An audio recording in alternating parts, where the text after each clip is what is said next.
Assalamualaikum warahmatullahi wabarakatuh. Alhamdulillahilladzi anzalal qur'ana hudan linnasi wa bayyinatin minal huda wal furqan. Asyhadu an la ilaha illallah wahdahu la syarikalah. Wa asyhadu anna Muhammadan abduhu wa rasuluh. Allahumma salli wa sallim wa barik ala Muhammad wa ala alihi wa sahbihi wa man tabi'ahum bi ihsanin ila yaumiddin. Qala Allah Ta'ala fil Qur'anil Karim, a'udzu billahi minasy syaithanir rajim. Ya ayyuhalladzina amanu taqullaha haqqa tuqatih wa la tamutunna illa wa antum muslimun. Amma ba'd.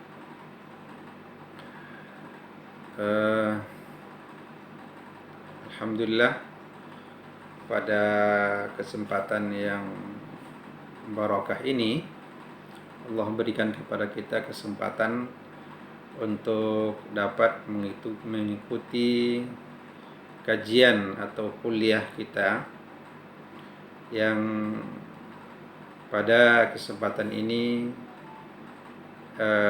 saya akan memberikan pengantar tentang perkuliahan kita, di mana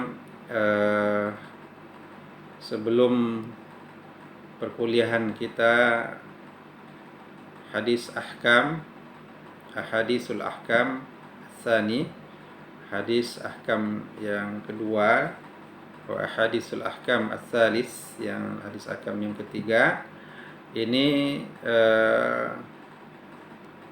saya mencoba insyaallah memberikan beberapa pemahaman, beberapa hal yang penting diperhatikan oleh antum para mahasiswa saya, khususnya ya, secara khusus mahasiswa saya di Fakultas Syariah dan Hukum Universitas Islam Negeri Sultan Syarif Qasim Riau. Jadi secara khusus untuk mereka, tetapi tentunya yang namanya ilmu dan pengantar perkuliahan ini tentunya sangat dipentingkan, didengarkan, dipahami oleh tullabul ilmi, oleh para penuntut ilmu secara umum, baik penuntut ilmu yang menuntut ilmu secara resmi di bangku pelajaran, bangku sekolah, bangku kuliah, maupun para penuntut ilmu yang tidak di jalur yang resmi, maksudnya tidak di bangku kuliah, mungkin di masjid, di halaqah-halaqah ilmu yang berada di balai-balai pelatihan, atau mungkin juga yang kajian langsung di sekolah dunia maya di YouTube dan sebagainya. Untuk itu pertama kali saya menyampaikan ahlan wa sahlan wa marhaban kepada para mahasiswa saya. Ahlan wa sahlan. Ya, semoga ilmu yang akan kita sampaikan ke depan ini dapat bermanfaat bagi kita, dan insyaallah juga dapat diserap oleh para mahasiswa dan para menuntut ilmu dengan baik. Yang ke depan insyaallah kita akan adakan seri atau episode kajian hadis ahkam ini. Namun sebelum kajian hadis ahkam ini, saya ingin menyampaikan pertama tentang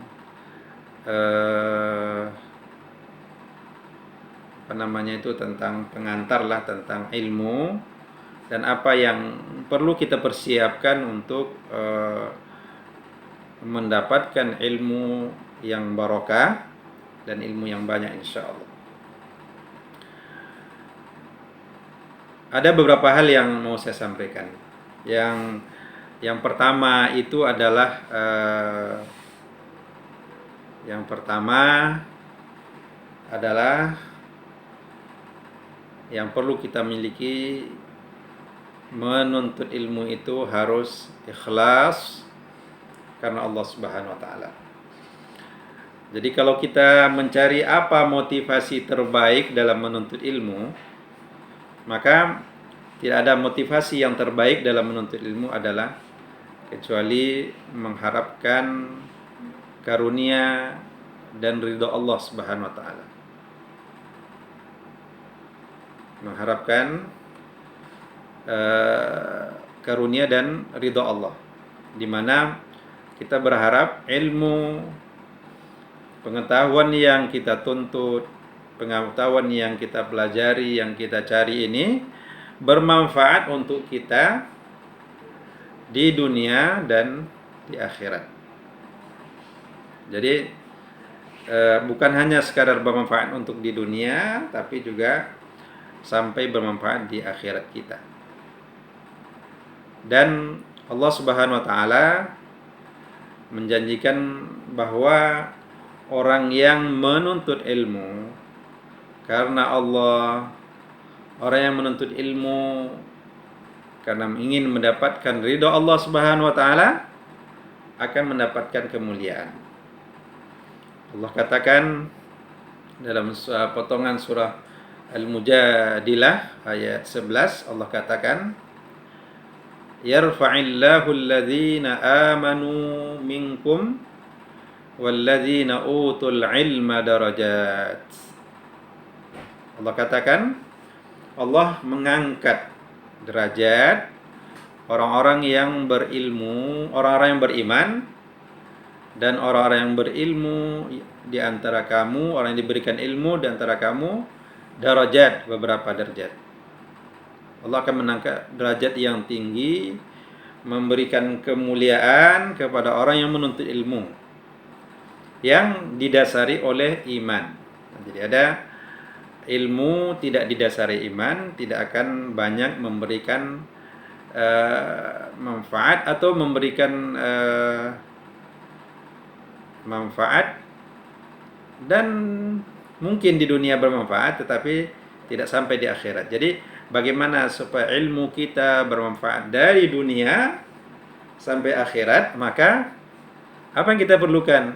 Kita menuntut ilmu ini kita dasari dengan iman, amal soleh insyaallah. Jadi kalau kita mengikhlaskan niat kita karena Allah, Allah akan memberikan ilmu kepada kita, karena ilmu itu milik Allah dan Allah yang akan memberikan ilmu itu kepada kita. Walaupun ilmu yang diberikan Allah kepada manusia itu hanya sedikit sekali, maka kita berharap dari sedikitnya ilmu yang diberikan oleh Allah Ta'ala itu, kita termasuk orang yang diberikan hal yang sedikit itu. Motivasi kita untuk menuntut ilmu, catatan pertama adalah ikhlaskan niat karena Allah Subhanahu wa taala. Satu. Yang kedua, kita motivasi diri kita untuk menuntut ilmu karena kita ingin mendapatkan ilmu yang bermanfaat, yang akan memudahkan kita untuk masuk surga Allah Subhanahu wa taala. Dalam sebuah hadis yang diriwayatkan oleh Imam Muslim, Rasulullah sallallahu alaihi wasallam berkata, man salaka tariqan yaltamisu fihi ilman sahhalallahu lahu tariqan ilal jannah. Man salaka tariqan yaltamisu fihi ilman sahhalallahu lahu bihi tariqan ilal jannah. Rawahu Muslim. Rasulullah mengatakan, siapa yang melalui satu jalan atau yang berjalan di sebuah jalan untuk mencari ilmu, mencari pengetahuan, maka Allah akan memudahkan baginya dengan jalan dia menuntut ilmu itu jalan ke surga. Jadi kalau kita ingin bahagia dunia dan ingin mudah untuk menyelusuri jalan ke surga, tidak ada cara yang harus kita tempuh kecuali kita harus menjadi penuntut ilmu, orang yang mencari ilmu untuk mendapatkan ridha Allah Subhanahu wa taala. Jadi kita motivasi diri kita karena kita ingin masuk surga, karena ingin mendapatkan ridha Allah Subhanahu wa taala, maka kita menuntut ilmu, kita belajar. Maka kalau sudah bicara tentang motivasi surga, motivasi akhirat, insya Allah tidak ada yang berat. Orang belajar dari pagi sampai sore karena ikhlas karena Allah, ingin mendapatkan karunia-Nya, ingin mendapatkan ridha-Nya, ingin mendapatkan surga Allah, maka tidak ada hal yang berat bagi mereka. Tidak ada hal yang berat. Bahkan orang sanggup belajar, orang sanggup membaca, sanggup menulis, sanggup berjalan di jalan yang jauh gitu, dengan beban, dengan kesusahan, sanggup. Untuk apa? Untuk mendapatkan ridha dan surga Allah Subhanahu wa taala. Begitu juga para penonton, para mahasiswa dan penuntut ilmu yang dimuliakan Allah Subhanahu wa taala. Begitu juga ini, kita kalau sudah berbicara tentang surga, biasanya orang tak akan menghitung lagi berapa uang yang dia keluarkan. Itu tidak ada jadi masalah. Jadi kalau uang 1 juta, 2 juta, 3 juta, itu tak ada masalah. Bahkan mungkin puluhan juta, bisa miliaran yang harus dia keluarkan untuk sebuah ilmu yang ingin dia dapatkan. Apalagi untuk surga Allah Subhanahu wa taala. Maka banyak kita melihat orang-orang yang menginfakkan hartanya yang banyak sekali, mengorbankan nyawanya, mengorbankan waktunya untuk mendapatkan surga Allah SWT. Dan di antara cara untuk mendapatkan surga Allah itu adalah dengan berada di jalan Allah dalam menuntut ilmu. Kemudian juga Rasulullah SAW mengatakan bahwa menuntut ilmu ini pahalanya sangat besar, bahkan dia disejarahkan dengan jihad fisabilillah. Sehingga Rasulullah mengatakan dalam riwayat At-Tirmizi, Rasulullah mengatakan, "Man kharaja fi talabil ilmi fahuwa fi sabilillah hatta yarji'." Siapa yang keluar dalam menuntut ilmu, maka dia berada di jalan Allah sampai dia kembali. Jadi ya, antum yang sedang merantau dalam menuntut ilmu, harus meninggalkan kampung halaman, harus ada yang dekat, ada yang jauh gitu ya. Ada yang keluar kampung, ada yang keluar daerah, bahkan ada yang keluar negeri. Maka Rasulullah katakan sebanding dengan perjalanan dia dalam perjuangan di jalan Allah SWT, jihad fisabilillah.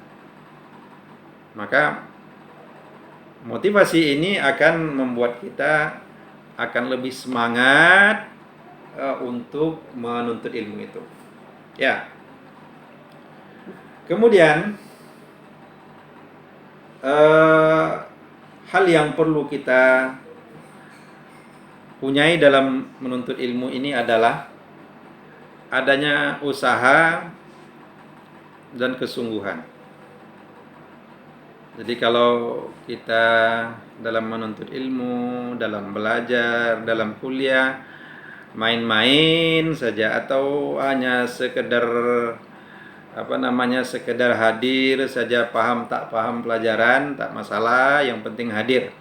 Ini tentunya tidak diharapkan. Karena ilmu itu memerlukan usaha dan kesungguhan. Dalam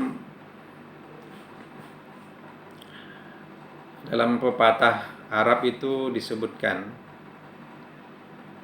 tarjun najata walam tasluk masalikaha, innas safinata la tajri 'alal yabis. Tarjun najata walam tasluk masalikaha, innas safinata la tajri 'alal yabis. Pepatah Arab itu mengatakan, Anda mengharapkan kesuksesan, keberuntungan, tetapi Anda tidak mengikuti jalannya, tidak mengikuti relnya, maka sesungguhnya kapal itu tidak berlayar di atas darat.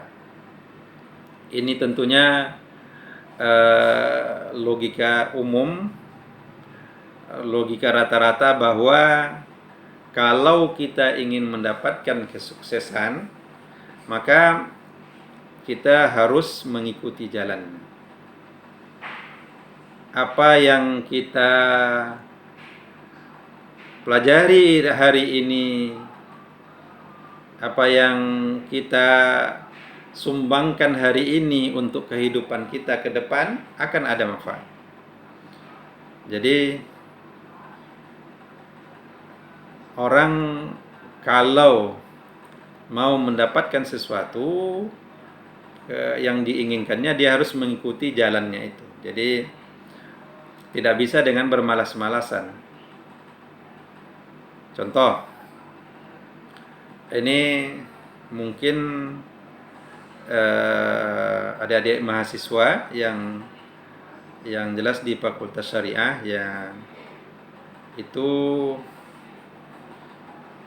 ada mungkin yang bercita-cita ingin jadi hakim pengadilan agama gitu, atau ingin bekerja sebagai di kantor urusan agama, ingin yang menjadi dosen, guru dan sebagainya.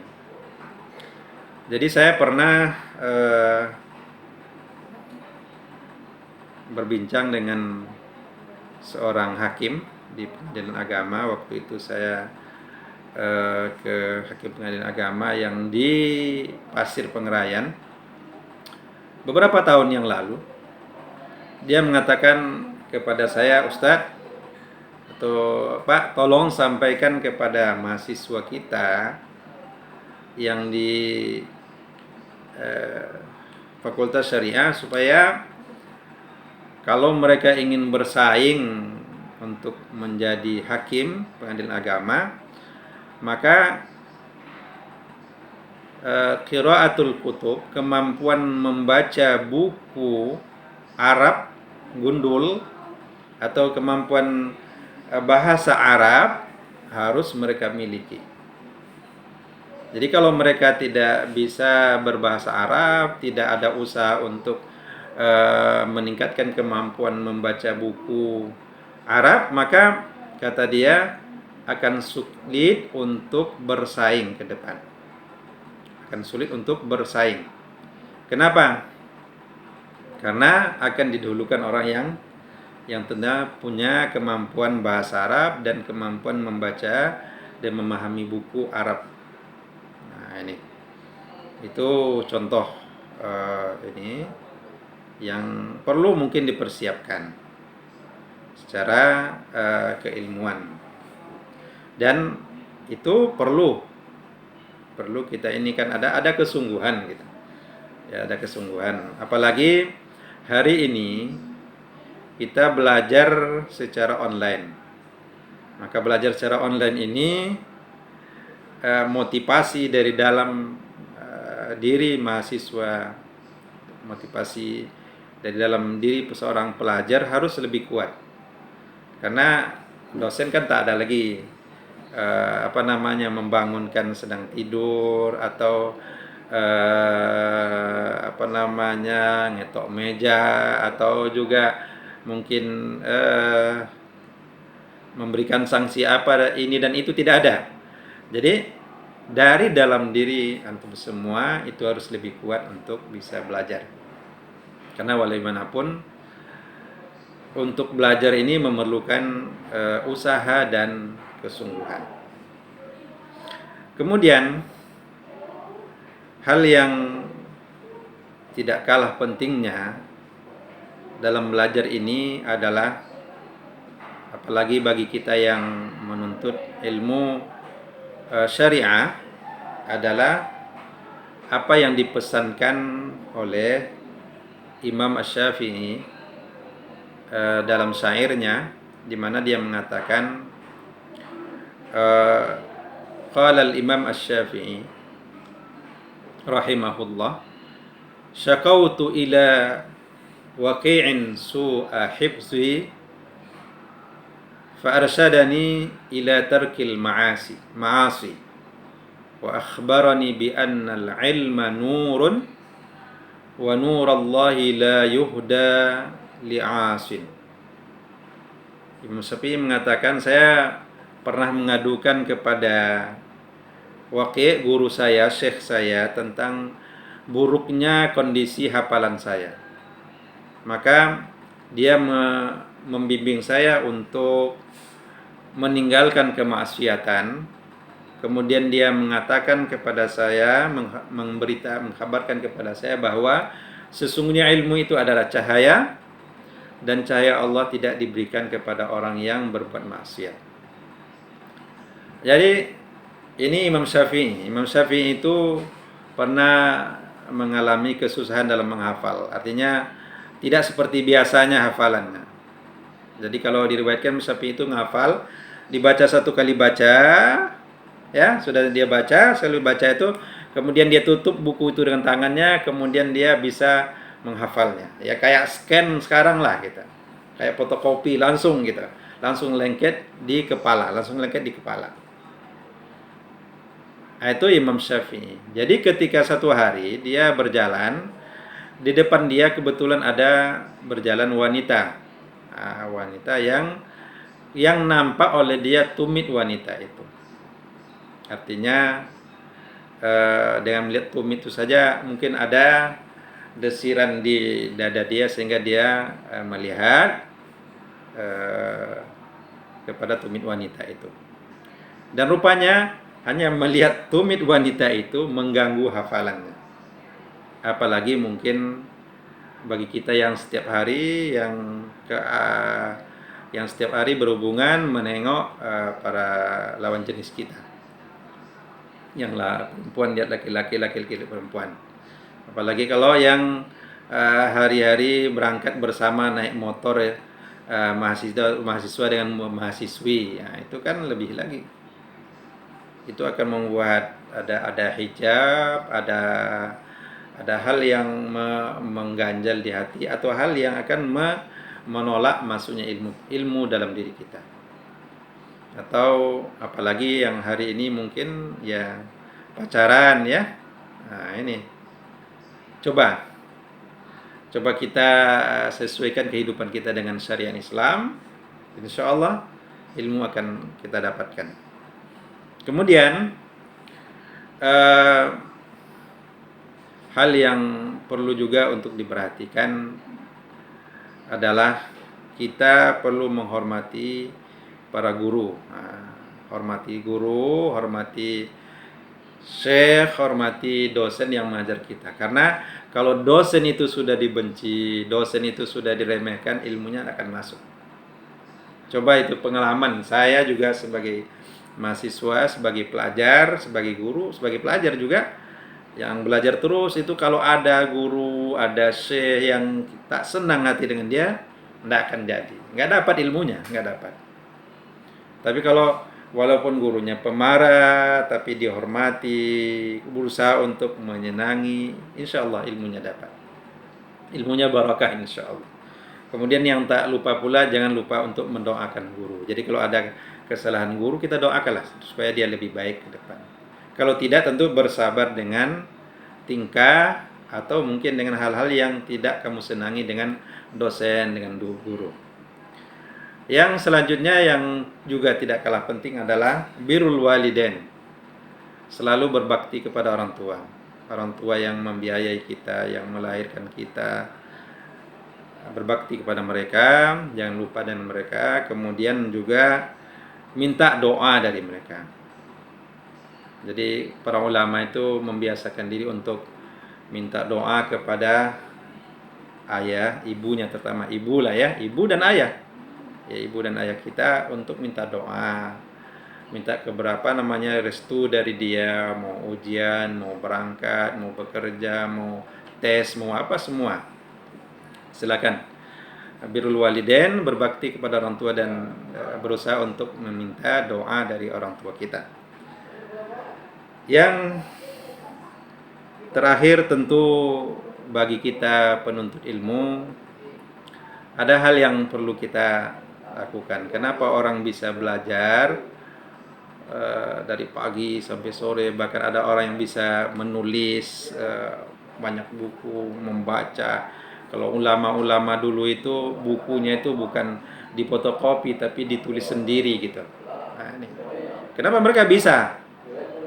Karena adalah bagaimana mereka menikmati proses. Jadi saya sarankan kepada adik-adik mahasiswa untuk menikmati proses kita untuk membaca, mencari buku, untuk menulis, untuk membuat ringkasan, untuk menjawab pertanyaan-pertanyaan yang disampaikan oleh dosen dan guru kita. Nikmati. Bahkan kalau kita merubah cara berpikir kita bahwa tugas yang diberikan oleh dosen itu adalah hak saya, gitu, itu akan lebih bagus lagi. Jadi alhamdulillah saya bisa membaca buku ini, saya bisa ketemu dengan buku ini karena dosen itu nyuruh. Kalau tak akan ketemu, saya tak akan terbaca ilmu ini, tak akan ketemu buku ini. Nanti dalam hal seperti ini nih membuat kita akan lebih nyaman dalam belajar. Kemudian juga akan lebih tenang, lebih menikmati. Dan insya Allah ilmu dapat, barokah dapat. Jadi itu mungkin sebagai pengantar perkuliahan kita untuk semua lah, untuk semua mahasiswa dalam untuk semua penuntut ilmu, untuk semua penonton dalam berbagai bidang ilmu yang kita tekuni, silakan. Apalagi yang menekuni ilmu syariah. Tentu hak-hak ilmu syariat tentu harus lebih diutamakan lagi untuk mendapatkan ilmu dan mendapatkan keberkahan, dan insya Allah juga kita diharapkan untuk menjaga ketakwaan kita kepada Allah sehingga Allah memberikan ilmu yang terbaik untuk kita. Ya, untuk terutama sekali ini insya Allah ini sebagai pengantar perkuliahan secara umum. Nah, nanti kita akan masuk ke materi kita, hadis ahkam, yang insya Allah kita akan mencoba untuk membuat beberapa metode perkuliahan kita. Baik mungkin bisa memanfaatkan WhatsApp, memanfaatkan video, baik video yang di YouTube atau video yang offline insya Allah. Dan saya berharap kalian mendapatkan ilmu, mendapatkan keberkahan tidak kalah dengan cara belajar yang offline.